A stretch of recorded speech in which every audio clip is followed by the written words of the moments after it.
I'm Bill Stedman. I'm the curator at the Military Intelligence Museum at Chicksands in Bedfordshire. Now, we stood next to a display here which is supposed to encompass everything to do with intelligence in one display. Now, you've got a tremendous museum here. You've got all different aspects, and to be honest, you need at least 3 or 4 days to go around this museum. We've got about 2 hours, but this is an attempt to encompass everything, Bill. Can you just explain what we're seeing? In the middle is the idea of strategic, operational and tactical operations or intelligence gathering, but around it there's a whole load of different ways that intelligence is gathered and used. So can you just take us through that? What they are is explanations of what we call our capabilities. That's the toolkit of military intelligence. It's the military skills and technical backup to do various functions. Most people will have heard of Bletchley Park and the code breakers. Well, they are part of signals intelligence. The other component parts of that would be sweeping up communications in the first place so you can then analyse it. Traffic analysis, that's who is talking to who. And direction finding, where are these people who are talking to each other? And then code breaking, which is what Bletchley's famous for. Also on the board, we've got other skills such as reconnaissance, meteorology, which is all about collecting data, analysing it and predicting the future, because most of what military intelligence is about is actually trying to predict the future.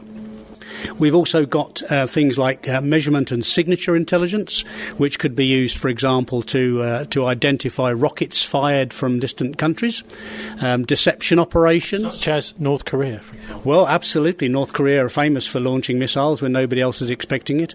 But using MASINT, people can work out what those missiles are, where they're going, their payloads, their speed, their capabilities, all sorts of technical information based on the signature that is left in the atmosphere and other ways.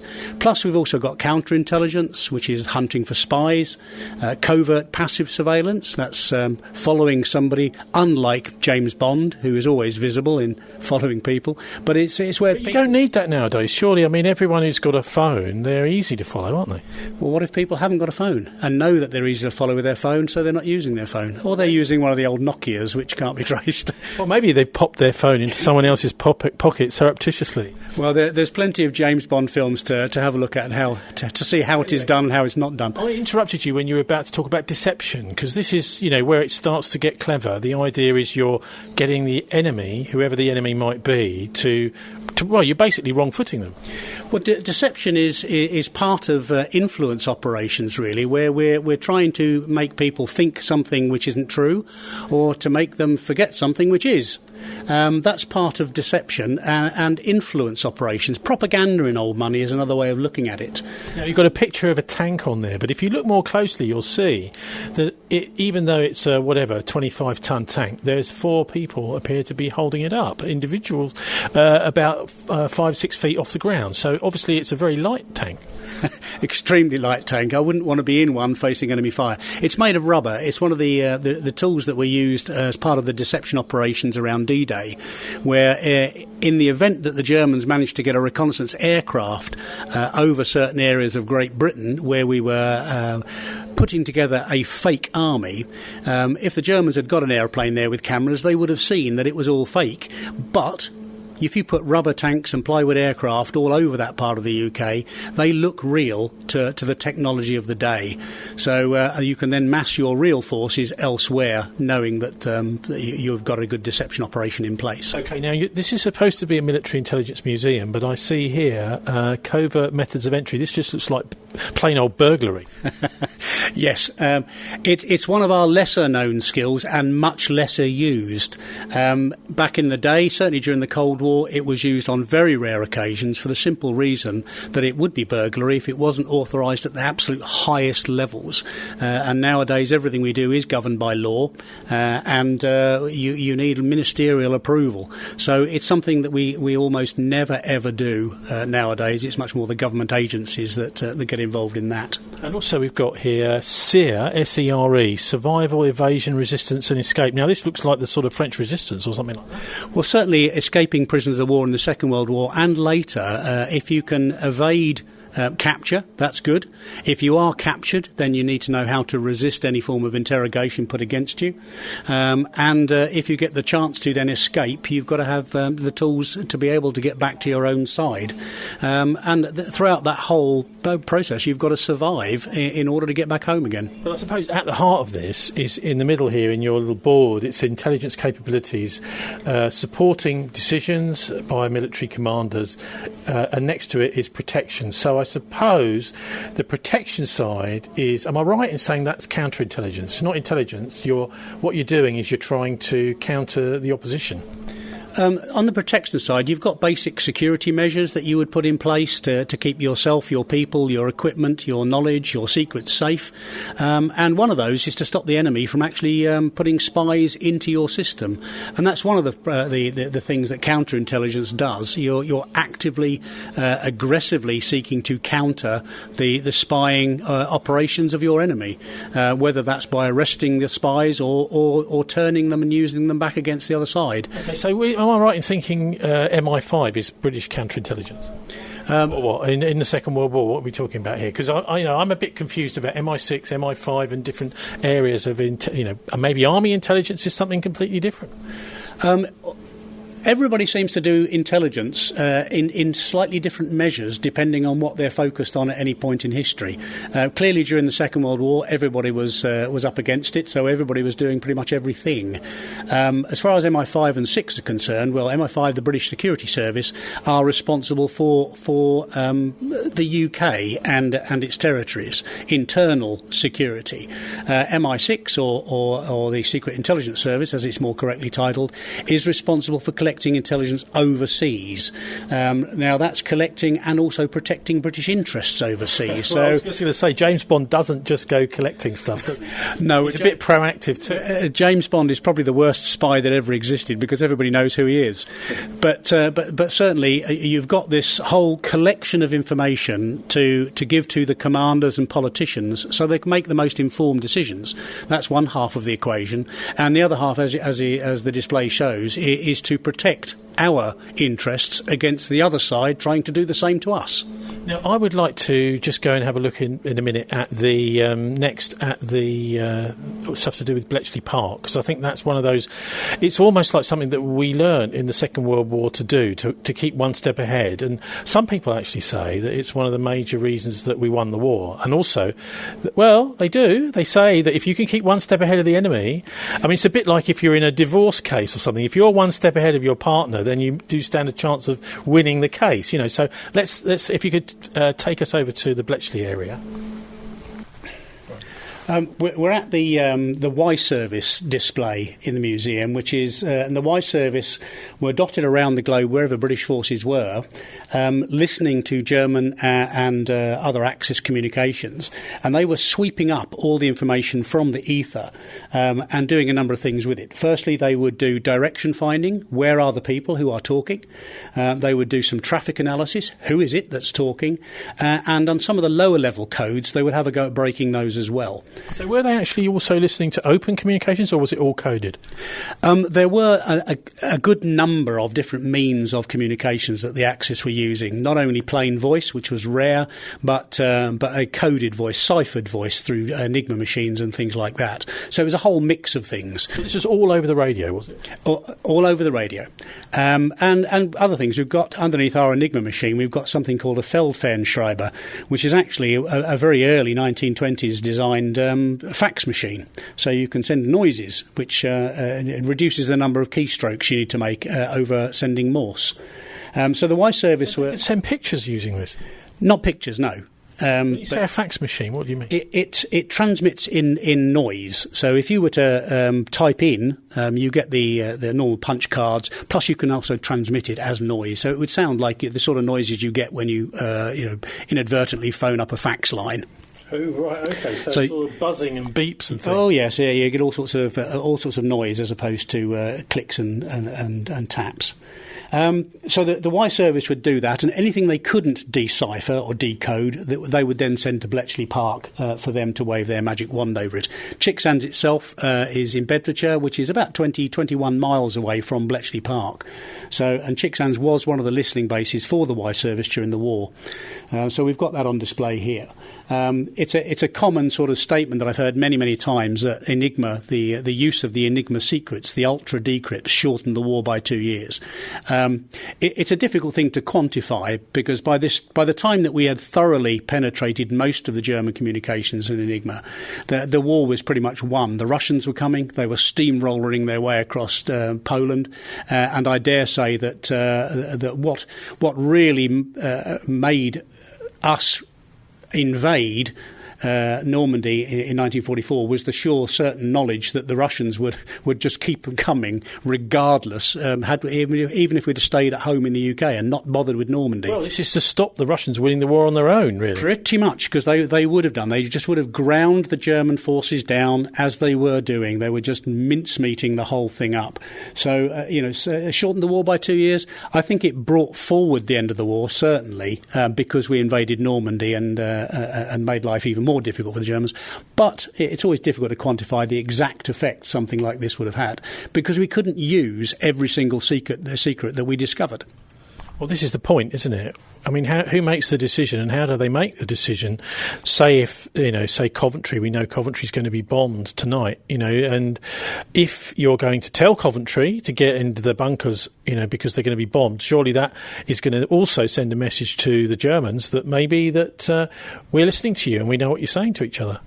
There's a chap who was MI6 top scientist during the war, really, a guy called R.V. Jones, who wrote an extremely good couple of books from the coalface. Well, one was called Most Secret War, which was a bestseller, I think, in the 1980s. Absolutely, and it's been followed up by The Wizard's War as well, which tells again the same stories, but with more revelations since the Enigma revelations in 1975.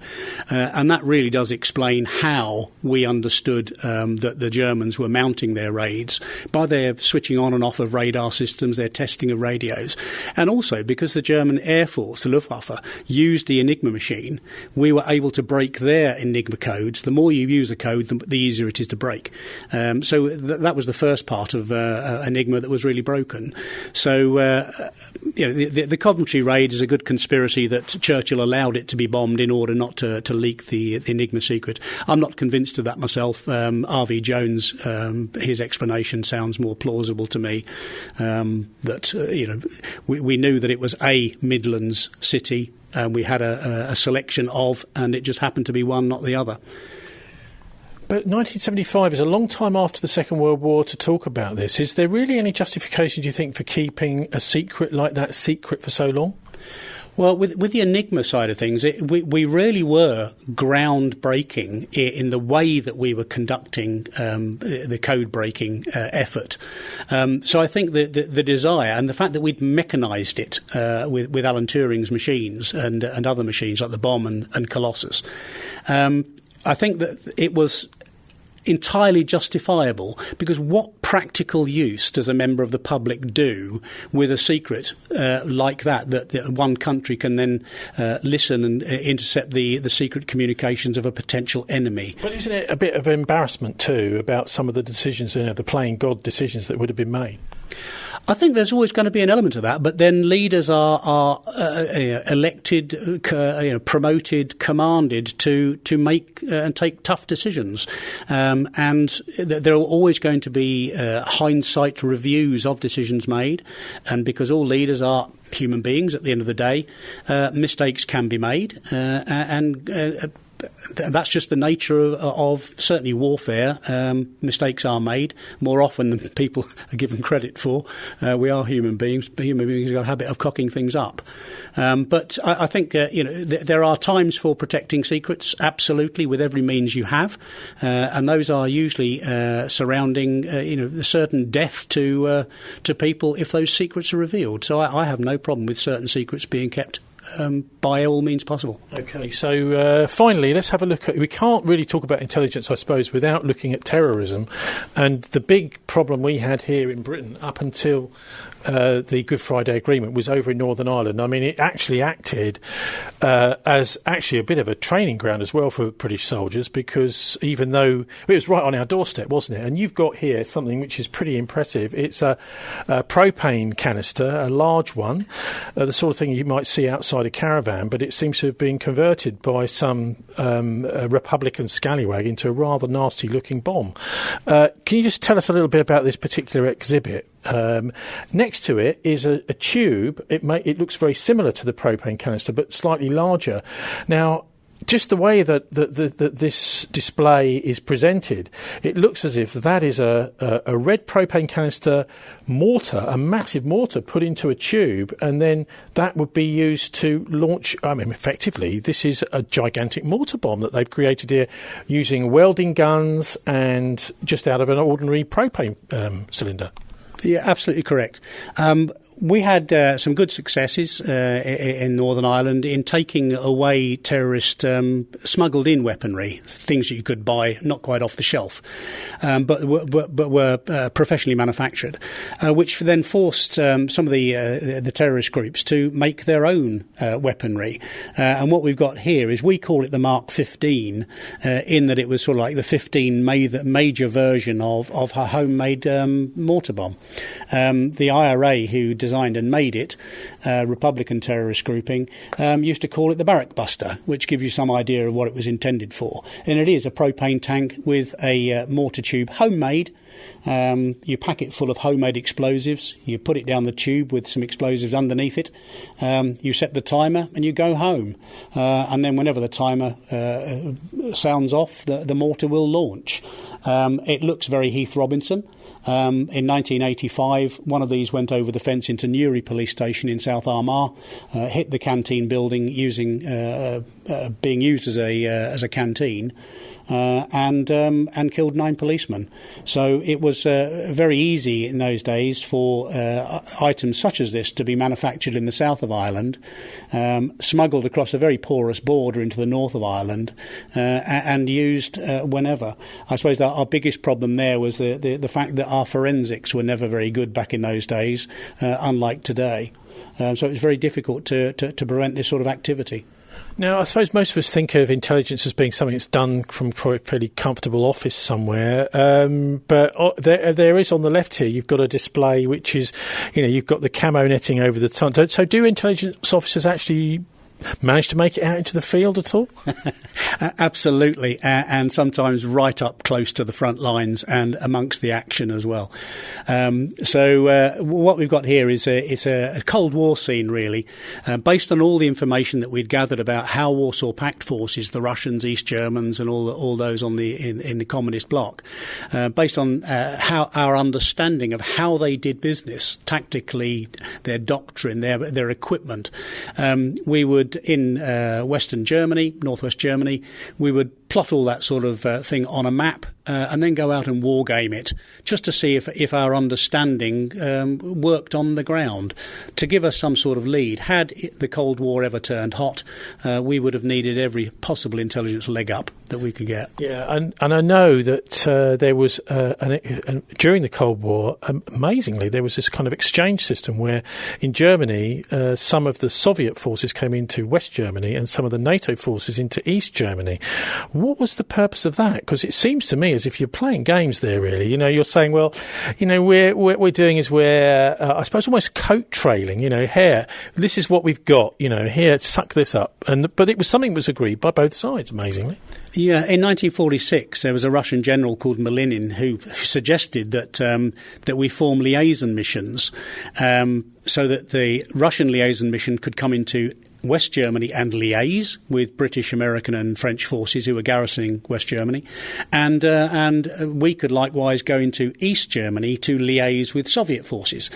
A very good idea. Let's use it to make sure that we don't trip up and drift into World War III through a lack of understanding or misunderstandings. We can carry on getting all these millions of displaced people home again at the end of the war. We can carry on looking for German war criminals. But very quickly it was used by everybody as an opportunity to have a look at what the other side were doing militarily. So, for example, the British unit was called the British Military Commander-in-Chief's Mission to the Soviet Forces in Germany, snappily titled, but thankfully abbreviated to BRIXMIS, based in Germany, in West Berlin, under the old Olympic Stadium. They would go out to liaise over the Bridge of Spies into Potsdam, into East Germany, and then they would go and have a look at what the Russians and East Germans were up to. Similarly, the Russian liaison team would come into West Germany and they would wander around having a look at what we were doing. A lot of this was very overt. Our teams were in a green painted vehicle. They wore uniform, they had flags and all the rest of it. So it was very formal and very overt. But the best people could do really was to try and be discreet about how they were collecting military intelligence information. And when the Americans and French formed their teams, they would likewise go into East Germany and have a look around. So I suppose perversely, the fact that everybody was looking at everybody else's military activity helped the Cold War stay cold, because nobody could accuse the other side of doing something they shouldn't. Well, I think this museum is one of Bedfordshire, if not Britain's best kept secrets. It seems a shame that, it's almost like you're hiding your light under a bushel here. I think we've suffered from our own, internal security measures for such a long time. We've also been on the military base for a long time, since we were first opened in 1969. So didn't this used to be a US base, or maybe a joint US-British base or something? It was originally it was a family estate until 1939. And then it was gifted to the nation, and the RAF took it over as RAF Chicksands during the Second World War. It lay fallow for a few years after that, until the Americans moved in 1950 with a joint operation with GCHQ. Essentially it became another listening base, and they built an enormous radio antenna on the top of the hill here, Bedford being sort of quite flat, but Chicksands being on the highest bit, was a good location to put this enormous antenna. So you're talking about this, the elephant trap thing. Because that was here too, wasn't it? And I love this title because it describes exactly what this thing is: a massive circle of spikes, which actually would probably keep an elephant in. Yeah, they were called elephant cages. There were 7 of them built across the planet, one in Turkey, I think, and one in Japan and elsewhere. And really it was capable of just monitoring communications, radio communications from most of the globe. You could switch on any arc of the entire circle and point it in the direction you wanted to listen to. Called the FLIR 9 in technical jargon terms, but everybody used to call it the elephant cage. It became a bit of a local landmark, and local villagers were really upset when it was demolished in 1996. Upset? Well, as the story goes, when it was built in early 50s, all the local villagers were up in arms and campaigning about people ripping down our beautiful virgin forest. But in 1996, they were campaigning about people ripping down their lovely local landmark. So. Now, I can't come and talk about intelligence without mentioning the weapons of mass destruction. I mean, this is in many... I actually would think senior officers and soldiers' minds about, being fed duff intelligence, and it clearly wasn't true, was it? So have the army and have the forces actually done anything about making sure that before launching wars that the intelligence is correct? Well, it's not actually up to the army or the forces to make those sort of decisions. In the case that you're talking about, yes, the intelligence was fundamentally flawed. The political decision to go to war was taken, and the forces then abide by their directive, and that's what the forces do. They do what they're commanded by the political forces. But surely there's been repercussions. I mean, soldiers and the public are likely to be less confident in being told, oh, there's a reason to start a war, if things like that, from the Iraq War, the dodgy dossier, as it was called, are allowed to, actually start such an important conflict. Surely now the credibility of the intelligence is at rock bottom. Well, the intelligence comes from many different agencies for every single requirement. You should never put all your eggs in one basket and rely on a single source or even a couple of sources. They might give you an indication, but you're always looking for corroboration. You're always looking to add more truth as far as you can ever add truth to the picture before you make a decision. And you could actually pass over a real diamond bit of information and say, oh, it doesn't fit with the bigger picture. Absolutely correct. You've got to really... The real skills of military intelligence are in the analytical processes, the thinking power. That's what we exist to do. But it is always up to commanders and politicians to make the decisions on what they do with the information that they're provided with. All we can do really is to give them the best possible understanding of a situation in the hope that they make the most informed decisions. Sadly, as Iraq showed, that's not always the case. Do you think there are politicians and commanders out there that have already decided what they want to hear, that they're deaf ears to certain massive amounts of effort being put into stuff, but maybe no one will listen? I think that's always been the case, and there are historical examples of commanders not liking what they hear and carrying on regardless. We've got General Boy Browning being provided with intelligence just before Arnhem that there was actually a German armoured unit in the immediate vicinity. He decided to ignore it. And the rest is, as they say, is history. They turned up and really did make put a bit of a spoiler on the Arnhem operation. It's always the case that you are dealing with human beings. Sometimes they have preconceived ideas, they have preconceived thoughts, they have preconceived judgments. All you can do as an intelligence officer is to provide them with the best that you can and deal with the aftermath. Yeah, and sometimes they have hidden agendas too. Anyway, look, Bill, absolute pleasure. Can you just remind listeners whereabouts you are and how, if people want to visit the museum, they can do so? We're at Chicksands in Bedfordshire, right in the heart of the nation, right in the middle bit. So we're long distance from everybody, but close to everybody, if you will. And the way to come and visit us is we've got our website. If you Google Military Intelligence Museum, we come up at the top because we are literally the only one of our kind. There are only 3 in the UK, in the entire world, I should say.